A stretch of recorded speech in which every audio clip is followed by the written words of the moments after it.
Bismillahirrahmanirrahim. Assalamualaikum warahmatullahi wabarakatuh. Perkenalkan, nama saya Marisa. Di sini saya akan menceritakan sebuah kisah yang diambil dari penggalan ayat dalam Quran surat Ar-Rum, yakni ayat 2 sampai dengan 4. Yang akan saya ceritakan adalah kisah tentang suatu kaum atau bangsa, yakni bangsa Romawi. Apa itu bangsa Romawi? Bangsa Romawi adalah suatu bangsa yang Allah ceritakan atau Allah sebut dalam salah satu firman-Nya, yakni dalam Quran surat Ar-Rum. Wah, kenapa bisa sampai disebut seperti itu ya? 615 Masehi terjadi peperangan antara bangsa Persia dan bangsa Romawi. Peperangan tersebut berhasil memukul mundur tentara Romawi atau bangsa Romawi ke Konstantinopel. Akhirnya, karena bangsa Romawi sudah terpojok di Konstantinopel, bangsa Romawi mengalami kekalahan di perang tersebut oleh Persia yang begitu kuatnya.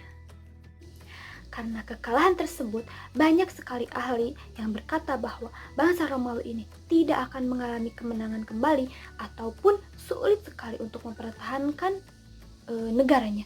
Mungkin akan mengalami keruntuhan. Tetapi, walaupun banyak orang yang berkata demikian, Raja Heraklius yang saat itu memimpin bangsa Romawi memerintahkan rakyatnya untuk mengambil emas, perak yang ada di gereja untuk mereka lebur dan dijadikan uang sebagai biaya perang. Nah, tepat pada saat itu, turunlah wahyu dari Allah, yakni Quran surat Ar-Rum ayat 2-4, yang artinya, bangsa Romawi telah dikalahkan di negeri yang terdekat dan mereka sesudah dikalahkan itu akan menang dalam beberapa tahun lagi. Bagi Allah lah urusan sebelum dan sesudah mereka menang, dan di hari kemenangan bangsa Romawi itu bergembiralah orang-orang yang beriman. Namun, setelah ayat ini turun dan Nabi Muhammad mengatakan bahwa Romawi akan mengalami kemenangan, banyak sekali kaum-kaum kafir dan kaum musyrikin Quraisy yang mencemooh Nabi Muhammad. Mereka menyebut Nabi Muhammad ini pembohong, karena mana mungkin Romawi yang sudah mengalami kekalahan dan keterpurukan itu dapat kembali menang melawan Persia yang begitu kuatnya. Lalu, mengapa sih kaum kafir Quraisy ini seperti itu? Karena mereka adalah temannya, atau mereka adalah pendukung dari kaum Persia. Kaum Persia dan kaum kafir Quraisy ini sama-sama adalah orang-orang Majusi atau orang-orang penyembah api, orang-orang penyembah berhala yang sama sekali tidak memiliki agama. Lalu, mengapa Allah memerintahkan orang-orang yang beriman untuk berbahagia saat kemenangan bangsa Romawi tersebut? Karena bangsa Romawi pada saat itu adalah ahlul kitab yang sama seperti kaum muslimin. Mereka sudah memiliki agama walaupun bukan beragama Islam. Mereka adalah agama Nasrani.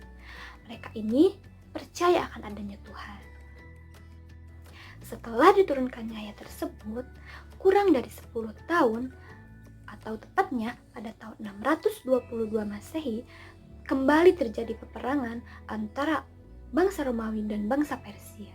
Dan secara mengejutkan, bangsa Romawi ini mengalami kemenangan. Peperangan tersebut terjadi di Laut Mati atau perbatasan antara Palestina, Syria, dan Yordania. Karena kemenangan bangsa Romawi tersebut, daerah-daerah yang dulunya milik Romawi yang sempat diambil oleh Persia diminta untuk dikembalikan, seperti daerah Syria, Sisilia, Mesir, Armenia, Palestina, dan Mesopotamia. Wah, sungguh keajaiban ya, bangsa Romawi yang dulu dikatakan akan runtuh dan tidak mungkin mempertahankan negaranya bisa memenangkan peperangan melawan Persia yang begitu kuatnya. Nah, teman-teman, itu saja cerita yang bisa saya sampaikan. Sebelumnya, ada hikmah yang perlu kita ambil atau kita petik dari kisah tersebut. Pertama, kita sebagai umat muslim wajib untuk mempercayai Al-Quran sebagai firman Allah yang nyata. Kedua, kita harus percaya bahwa Allah dapat menjadikan sesuatu yang tidak mungkin menjadi mungkin atas izinnya.